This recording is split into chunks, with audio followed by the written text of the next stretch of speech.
Prime, podcast for curious mind.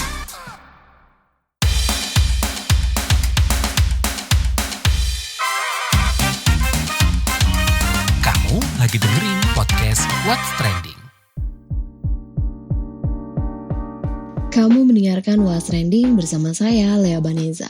Kalian kalau beli produk kecantikan seperti kosmetik dan skincare, biasanya apa nih yang dilihat?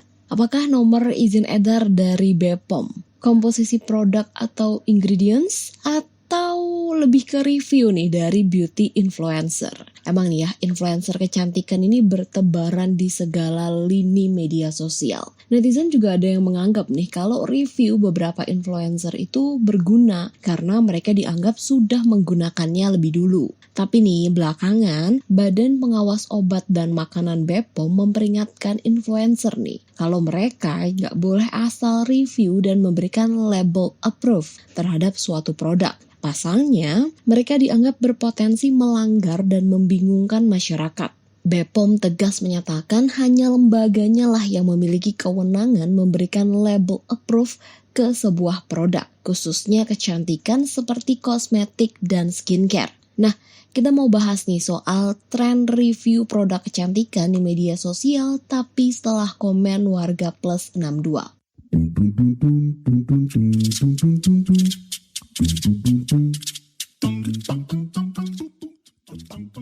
@callxx, review yang benar bisa dipegang omongannya emang kayaknya pas masih zaman review YouTube berjaya. Kalau PR package, mereka bilang kalau harus review ya emang benar. Makin kesini emang peluang makin gede karena platformnya makin banyak, tapi jadi bikin penonton teras isu.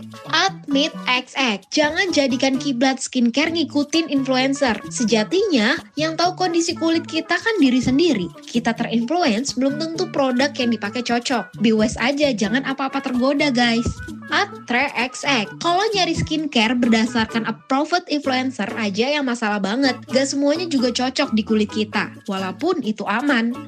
@iboxx, gue gak hate influencer sih, soalnya ngebantu gue buat cari referensi aja. @meoxx, tujuan influencer kan emang buat ngegiring masyarakat. Kalau gue pribadi sih ngebantu banget ya, bisa dapat promoan juga dari mereka. @thexx, gue sejauh ini gak pernah beli skincare based on approved influencer atau konten review gitu-gitu. Gue selalu based on search for ingredients produknya. Gue lihat sendiri bahan-bahan yang sekiranya gak cocok, karena paham ingredients bikin lo gak nyesel beli produk tersebut.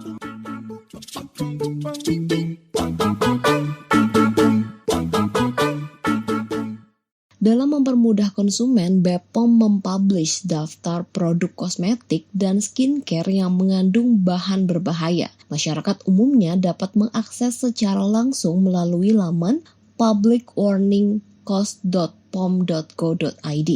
Sementara itu, Kepala Badan Pengawas Obat dan Makanan BPOM RI, Taruna Ikrar, memperingatkan influencer terkait review produk kecantikan, di mana influencer mesti mengingat kapasitasnya dan tidak asal memberikan publikasi atau menyebarkan hasil uji lab.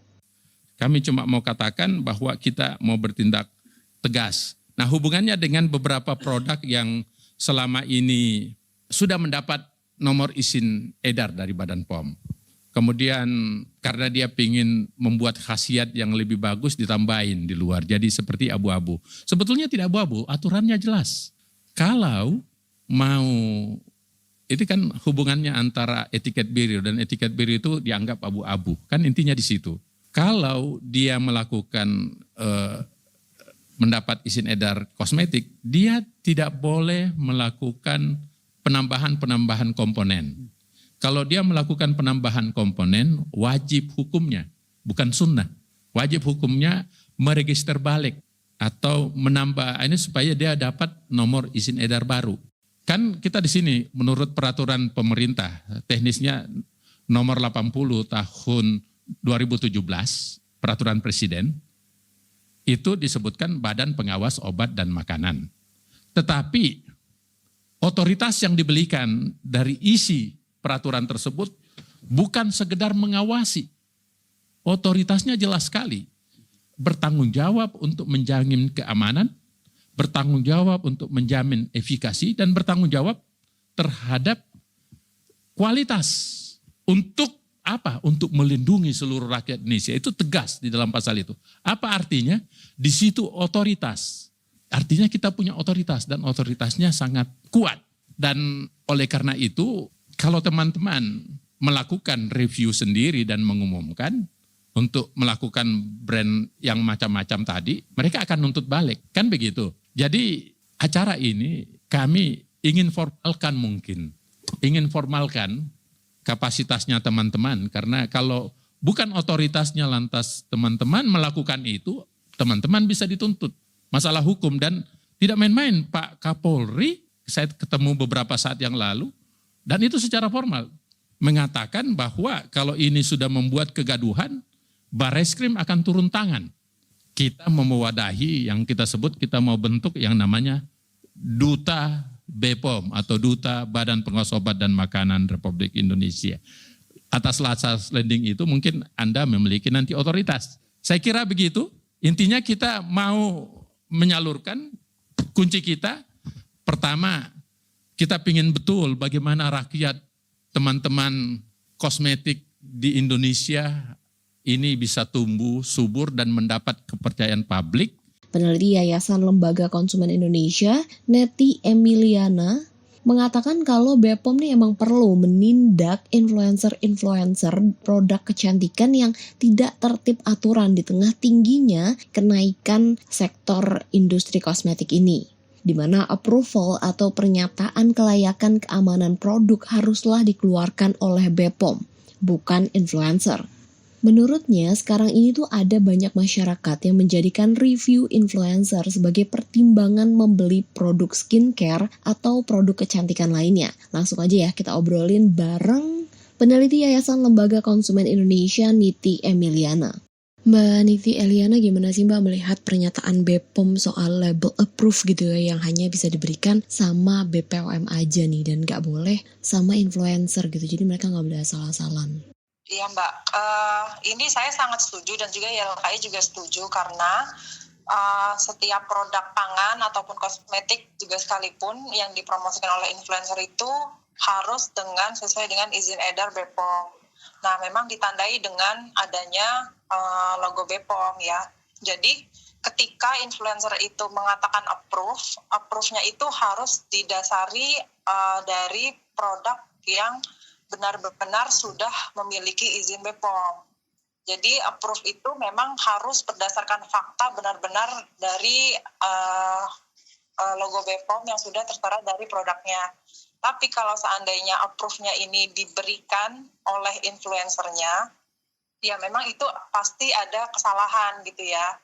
Nah ini akan mempengaruhi dari konsumen yang akan melihat dari promosi tersebut gitu. Jadi approve ini memang harus dikeluarkan oleh BPOM, bukan dari lembaga lain yang tidak berwenang. Nah mungkin ngelihat tren review influencer tuh gimana sih Mbak? Apakah memang mereka itu suka endorse dan menyimpulkan aja gitu produk ini tuh aman atau gimana?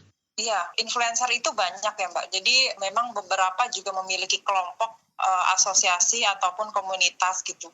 Dari BPOM sendiri untuk terkait dengan kosmetik sendiri memang sebenarnya punya kelompok binaan juga untuk kerjasama dengan beauty enthusiast. Tapi memang di luar sana juga banyak influencer yang tidak terjamah dengan adanya pemberitaan ataupun dengan edukasi dari BPOM tersebut gitu. Karena banyak juga yang asal melakukan promosi gitu. Jadi tanpa adanya fakta ataupun tanpa adanya data, tanpa adanya logo BPOM yang resmi gitu. Jadi ini yang perlu adanya tindakan gitu. Jadi BPOM ini juga harus netral ya Mbak. Jadi ketika ada influencer yang benar-benar patuh sesuai dengan yang dipersyaratkan oleh BPOM, sesuai dengan tata tertib yang dipersyaratkan oleh BPOM, dan juga produk yang dipromosikan itu adalah legal, itu sebenarnya tidak masalah gitu. Tapi yang perlu ditindak adalah influencer yang tidak tertib ya, yang melanggar dengan menyatakan adanya approve-nya itu dari influencer itu sendiri tanpa adanya logo resmi dari BPOM-nya. Kenapa ini penting gitu Mbak, jadi concern, dan apa sih efeknya ke masyarakat? Apakah memang ini tuh berpotensi membingungkan dan mempengaruhi keputusan membeli gitu ketika influencer ini menyatakan oh produk ini approve, produk ini aman gitu? Ya, tentu sangat-sangat mempengaruhi dari keputusan masyarakat untuk membeli. Tapi di sisi lain sebenarnya masyarakat juga perlu adanya peningkatan literasi dan juga harus kritis dan harus cerdas untuk memilih produk dan juga untuk mengolah setiap informasi yang diberikan oleh influencer gitu.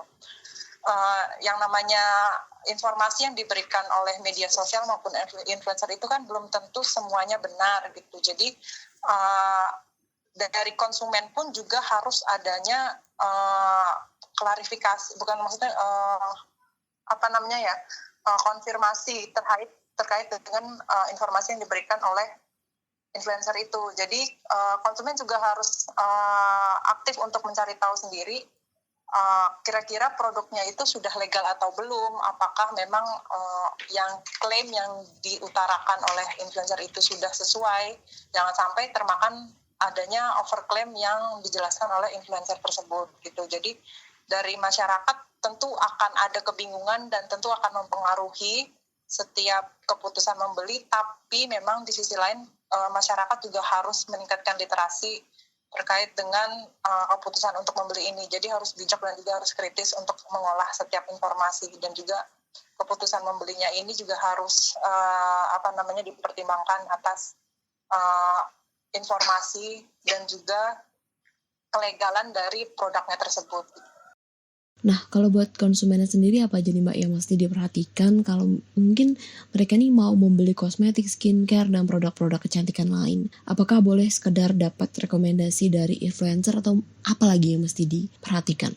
Yang namanya kosmetik yang perlu diperhatikan adalah yaitu yang pertama adalah izin edar BPOM-nya. Jadi kan dari BPOM itu sebenarnya sudah memfasilitasi masyarakat. Ada yang namanya aplikasi BPOM Mobile. Dan juga di dalam websitenya BPOM tersendiri, masyarakat itu juga bisa mengecek secara langsung dari NIE-nya, nomor izin edar.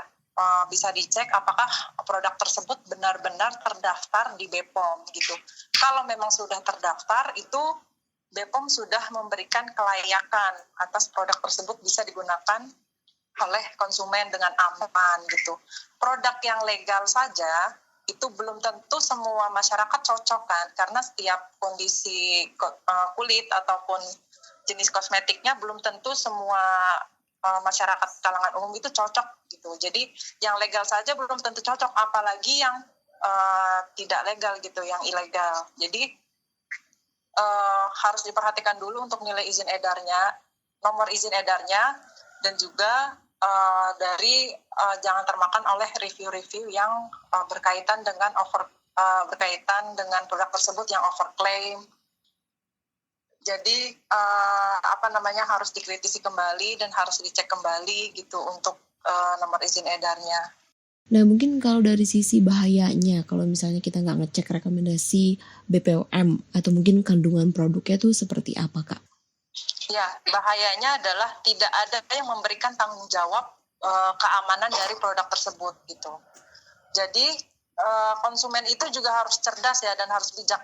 Kalau ada logo BPOM-nya, ketika terjadi permasalahan terhadap konsumen itu bisa melakukan pengaduan ke BPOM. BPOM yang akan bertanggung jawab untuk adanya kandungan dari produk tersebut. Kan ada scan barcode ya, BPOM itu sudah memfasilitasi konsumen itu di produknya tersebut ada barcode yang bisa di-scan di mobile BPOM. BPOM mobile itu bisa ada informasi yang terkait dengan nilai izin edar itu.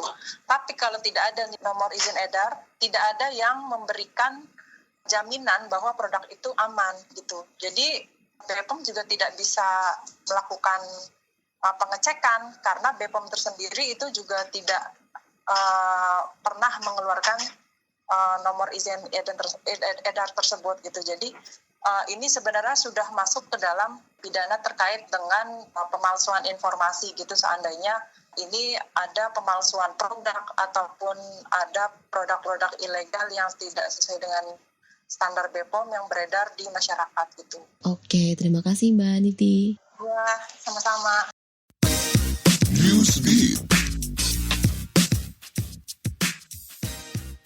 Setelah 5 tahun di-stop, penerbangan langsung India dan Tiongkok kembali dibuka. Pembukaan penerbangan disebut-sebut sebagai langkah memperbaiki hubungan kedua negara tersebut. Sebelumnya penerbangan langsung India dan Tiongkok dihentikan lantaran ada bentrokan militer dan sengketa perbatasan Himalaya. Kementerian Luar Negeri India menyatakan New Delhi telah mencapai kesepakatan dengan Tiongkok dan bakal menjalankan layanan udara antar kedua negara tersebut. Sebelum pengumuman tersebut, diplomat asal India berkunjung ke Beijing dan berusaha mencairkan hubungan kedua negara.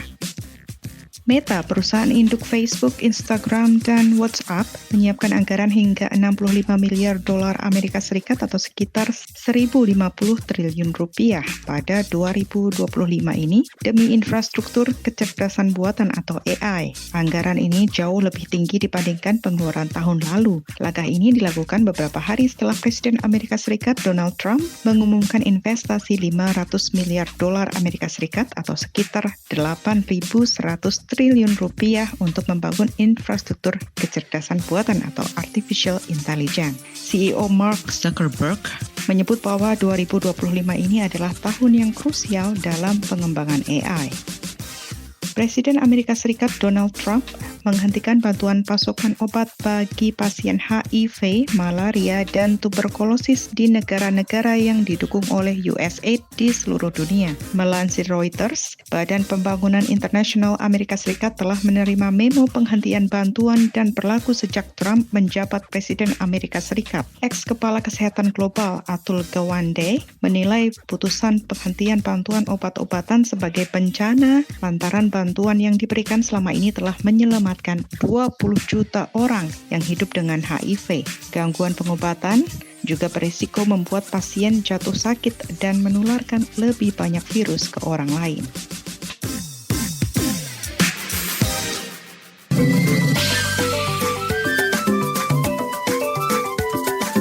WhatsApp Indonesia.